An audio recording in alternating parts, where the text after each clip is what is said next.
नमस्कार साथियों। आज आपके सामने मैं जिस मुद्दे को लेकर आ रहा हूँ वो उत्तराखंड के लिए और उत्तराखंड के विशेष रूप से ओबीसी वर्ग के लिए बहुत महत्वपूर्ण विषय है। राज्य में बीजेपी सरकार जिस प्रकार से ओबीसी वर्ग का दमन करने पर उनके अधिकारों और उनके जो संवैधानिक पक्ष है उसको लगातार कमजोर करने का काम करती रही है। नगर निगम में आरक्षण जो किया गया है उसमें प्रयास किया गया कि किस प्रकार से ओबीसी वर्ग का गला घोटा जा सके। साथ ही जो सबसे अधिक मजबूत नेता बीजेपी के बनते हैं, जो ओबीसी वर्ग से भी आते हैं और ओबीसी वर्ग के हित की बात भी करते हैं, उन पर सवाल खड़ा हुआ है कि क्या वो ओबीसी के हित के लिए साथ खड़े होंगे। उन पर सवाल खड़ा हुआ है कि क्या वो आज नागरिकों के हित के लिए खड़े होंगे। पूरे राज्य को भ्रष्टाचार का अड्डा बनाकर जो माफिया आज भाजपा की सरकार पर हावी है, क्या उसको इस प्रकार से खुली लूट करने का मौका मिलेगा। हम सब लोगों को ये जो आरक्षण क्रम जारी किया गया है इसका विरोध करना चाहिए।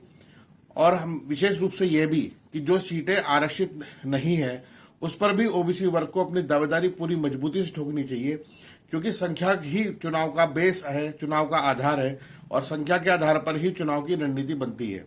भाजपा यदि आप पर किसी पहले से तय एजेंडे के अनुसार आप पर कोई प्रत्याशी थोपती है तो आप विरोध करें।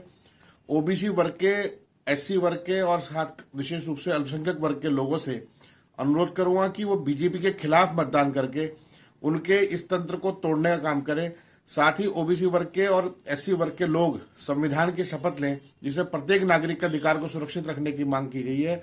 राज्य में काशीपुर और रुड़की नगर निगम की जो ओबीसी की जनसंख्या है 38% और 36% होने के बावजूद भी केवल 18 और 20% के हल्द्वानी और हरिद्वार शहर को के नगर निगमों को रिजर्व किया गया, जिसका स्वीकार्यता न तो हल्द्वानी और हरिद्वार के लोग कर पा रहे हैं, न ही रुड़की और काशीपुर के लोग कर पा रहे हैं।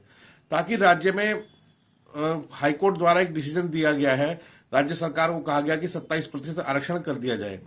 राज्यपाल के पास वो फाइल है और वो जल्दी होने वाली है, उसके बावजूद भी तत्काल आरक्षण जारी करने की कोशिश करना, उसका अंतिम प्रकाशन करना। और बीजेपी सरकार का यह स्पष्ट चेहरा दिखाई देता है कि वो नागरिकों के हित में नहीं है, वो केवल अपने बंद कमरे में राजनीति को लपेटना चाहती है। हम लोग इसका जमकर विरोध करेंगे, पूरा संघर्ष करेंगे। आप सब लोगों के साथ की आवश्यकता है, इसलिए मैं आपसे अपील करता हूं कि दो चीजों को सामने लाएं, बीजेपी के खिलाफ मतदान करें और दूसरा अपने अधिकारों के लिए संवैधानिक लड़ाई लड़ने का काम करें। जय हिंद, जय भारत।